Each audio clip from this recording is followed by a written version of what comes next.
Hello students, आज हम शुरू करने जा रहे हैं unsold paper third part, unsold paper 822 AX। तो यहाँ पे पहला क्वेश्चन यहाँ पे दिया हुआ है कि किसी धनात्मक पूर्णांक q के लिए प्रत्येक धनात्मक सम पूर्णांक का रूप होगा। तो धनात्मक पूर्णांक q के लिए प्रत्येक धनात्मक सम पूर्णांक का रूप बताना है। तो सम संख्या के लिए आप ये जो ऑप्शन दिए गए हैं, इन ऑप्शन में आप q की वैल्यू 1 2 3 4 5 पुट कर दीजिए। यहाँ पे क्या है, पूर्णांक q के लिए, तो पूर्णांक का मतलब पूरा, धनात्मक का मतलब प्लस में, तो यहाँ पे प्लस में नंबर लेने हैं और q की जगह रखने हैं। तो जो भी सम संख्या आएगी वही इसका आंसर हो जाएगा। q की वैल्यू हम यहाँ पे क्या ले, 1, 1 में से 1 लेस करेंगे 0, फिर 2 लिया, 2 में से 1 लेस करेंगे 1, यानी 2 में से 1 कम करेंगे तो 1 आ जाएगा, और 1 सम संख्या में नहीं आता, तो ये वाला ऑप्शन सम संख्या नहीं है। यहाँ पे देखेंगे हम, 1 में 1 जोड़ेंगे 2, 2 सम संख्या, 2 जोड़ के देखते हैं, 2 में 1 जोड़ देंगे तो यहाँ पे 3 हो जाएगा, और 3 सम संख्या में नहीं है। तो 2q वाला ऑप्शन चेक करते हैं। q की वैल्यू 1 रखेंगे तो 2 1 जा 2, 2 गुणा 1 बराबर 2, और 2 गुणा 2, 2 दूनी 4, 2 गुणा 3 6, 2 गुणा 4 8। तो इस तरह से आप q की वैल्यू कुछ भी रखते जाइए। 2 गुणा आपने मान लीजिए यहाँ पे 25 रखा, तो 25 दूनी 50, सम संख्या ही आएगी। तो इसलिए यहाँ पे जो है ऑप्शन नंबर 3 इसका आंसर होगा। ऑप्शन नंबर 3 2q इसका आंसर होगा, ये सम संख्या की फॉर्म में होगा।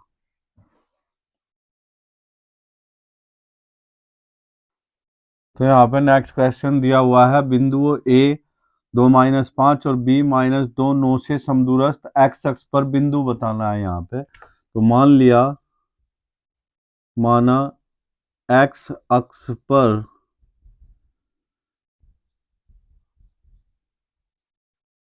बिंदु x0 है, तो बिंदु x0 इन दोनों बिंदुओं से समान दूरी पर है। यहाँ से इसकी दूरी और यहाँ से इसकी दूरी दोनों ही समान है। तो अकॉर्डिंग टू क्वेश्चन, प्रश्न के अनुसार क्या कंडीशन बनेगी, x0 व 2-5 के बीच की दूरी बराबर x0 व -2 के बीच की दूरी। तो इन दो बिंदुओं के बीच की दूरी और इन दो बिंदुओं के बीच की दूरी बराबर हो जाएगी। अब यहाँ पे आप बीच की दूरी का फॉर्मूला यूज करेंगे, x2 - x1 x -2 whole square plus y2 -0 plus 5 whole square equal, यहाँ पे फॉर्मूला यूज करेंगे, x2 - x प्लस 2 हो जाएगा, और 0 -9 होल स्क्वायर। स्क्वायर रूट हटाने के लिए दोनों साइड का वर्ग कर देंगे, वर्ग करने पर दोनों साइड का वर्ग करेंगे, दोनों साइड से रूट हट जाएगा। x -2 होल स्क्वायर प्लस 5 का square 25 equal x plus 2 whole square और -9 का स्क्वायर 81। x -2 का होल स्क्वायर ओपन करेंगे, a square plus b square और -2ab इन दोनों की मल्टीप्लाई का double plus 25 x square plus 4 और ये 2ab plus 2ab 4x, x square से एक्स स्क्वायर कैंसिल हो जाएगा, 4 से 4। जब आप इन्हें लेफ्ट या राइट साइड में लेकर आएंगे तो एक पॉजिटिव होगा और एक नेगेटिव होगा। यहाँ पे आ जाएगा -4x, और ये 4x लेफ्ट साइड में आएगा -4x, और 81 -25 को राइट साइड पे लेके जाएंगे, -8x इज इक्वल टू 81 में से 25 लेस करेंगे, 11 में से 5 लेस करेंगे 6, 11 में से 5 घटा दिए, यहाँ पे 6 आ जाएगा, और यहाँ पे है हमारा 8, यानी 7 बचेगा। यहाँ पे 7 में से 2 लेस करेंगे 5, यानी 56 आ गया। एक्स का मान हो गया 56 बटे -8, 8 सती 56, और एक्स की वैल्यू यहाँ पे आ जाएगी -7, और बिंदु होगा हमारा, बिंदु क्या माना था हमने, x0, तो बिंदु हो जाएगा -7, 0। तो इस तरह से हमारा पहला जो ऑप्शन है, ऑप्शन नंबर 1 -7, 0, ये सही होगा।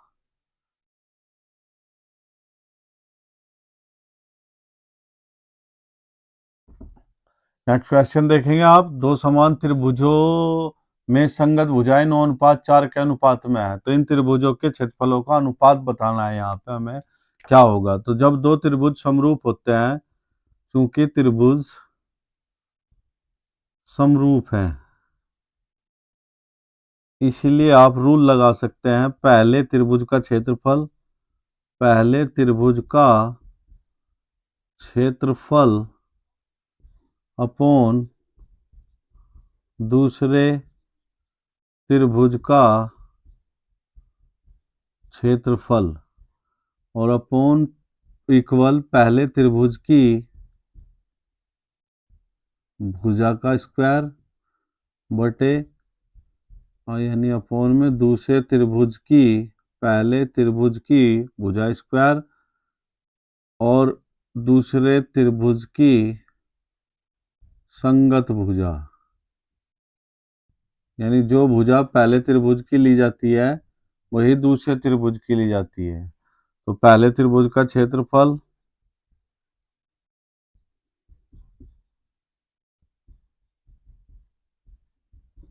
और अपॉन में दूसरे त्रिभुज का क्षेत्रफल,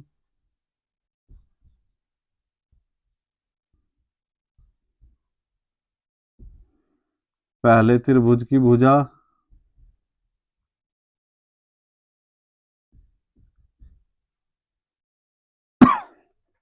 दूसरे त्रिभुज की भुजा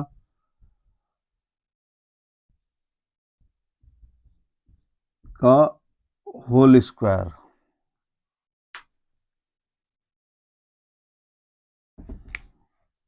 अब यहाँ पे पहले त्रिभुज की भुजा और दूसरे त्रिभुज की भुजा का अनुपात 9:4 दिया गया है, यानी 9/4, और 9 का स्क्वायर 81, और 4 का 16, तो इस तरह से 81:16 इसका आंसर हो जाएगा, यानी कि इसमें थर्ड ऑप्शन हमारा सही होगा, 81:16, यह ऑप्शन हमारा सही होगा।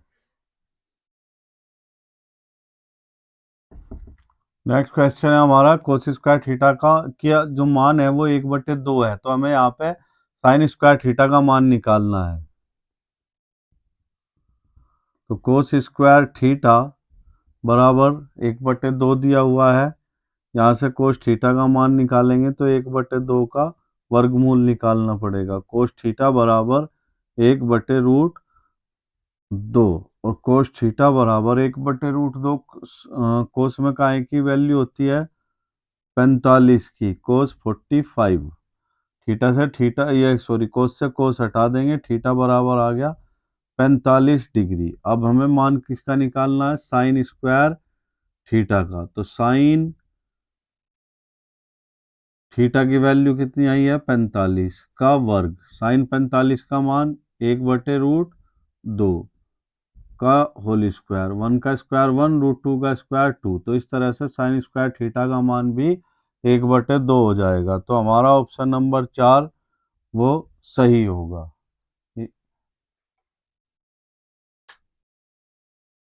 तो हमें यहाँ पे निकालना है कि चित्र में ओ ए बी का परिमाप बताना है। तो ओ ए बी का परिमाप के लिए हम क्या करेंगे, यहाँ पे ओ ए बी का परिमाप, परिमाप होता है सभी भुजाओं का योग, जितनी भी किसी पिक्चर के अंदर भुजाएं होती हैं उन सभी का योग परिमाप कहलाता है। तो यहाँ पे दो त्रिज्याएं हैं और एक चाप है, तो यहाँ पे परिमाप बराबर हो जाएगा ओ ए प्लस ओ बी प्लस चाप ए बी। ओ ए का मान 7, ओ बी का मान कितना हो जाएगा, ओ बी भी 7 त्रिज्या है, और चाप की लंबाई होती है थीटा बटे 360 पाई 2 पाई आर।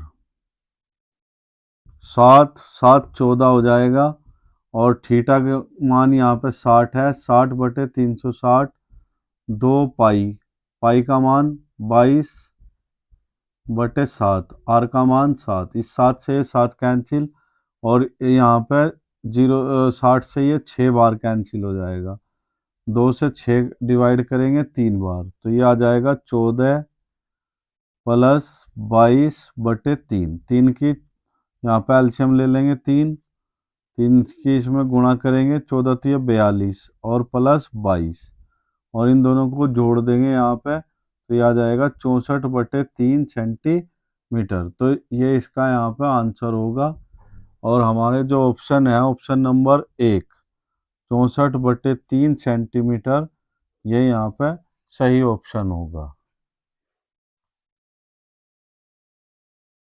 तो हमें यहाँ पे निकालना है स्टूडेंट्स, एन प्रेक्षणों का माध्य x बार है, यदि प्रत्येक प्रेक्षण को a से बढ़ा दिया जाए तो नया माध्य क्या होगा। तो मान लिया हमने यहाँ पे, माना x1 x2 x3 और xn n प्रेक्षण है।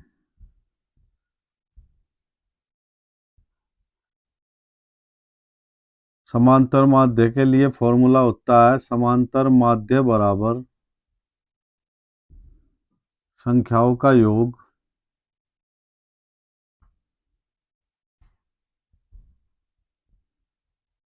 और बटे संख्या।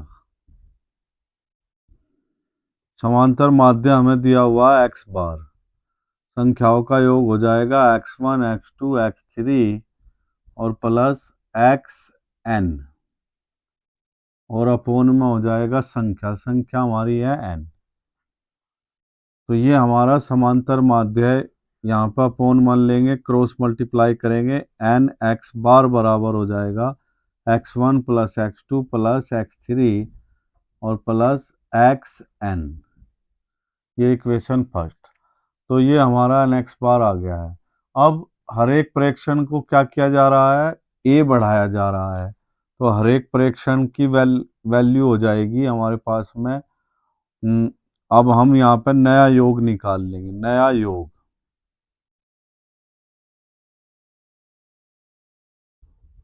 x1 प्लस ए, x2 प्लस ए और x3 प्लस ए, और ये आ जाएगा प्लस xn प्लस ए, तो ये नया योग आ जाएगा। और हर एक को हमने ये बढ़ाया है, संख्याएं वही n है, तो नया माध्य निकाल लेंगे, नया समांतर माध्य, नया समांतर माध्य बराबर होगा योगफल बटे संख्या, यानी x1 प्लस ए, x2 प्लस ए और x3 प्लस ए और xn प्लस ए, और अपोन में आ जाएगा हमारा n। अब नया समांतर माध्य निकालना है, यहाँ पे सारे नंबर अलग करेंगे, x1 plus x2 plus x3 plus xn, और ये कितनी बार ऐड हुआ, n बार, तो ये आ जाएगा na और अपॉन n। अब यहाँ पे हम निकालेंगे, इस सारे की वैल्यू हमने समीकरण 1 में निकाल रखी है, n x बार और न प्लस n a, और अपोन में आ जाएगा n कॉमन लेंगे यहाँ से, x bar plus a upon n से n कैंसिल, तो हमारा नया समांतर माध्य होगा x बार प्लस a, यानी कि यहाँ पे हमारा जो फर्स्ट ऑप्शन है वो सही होगा।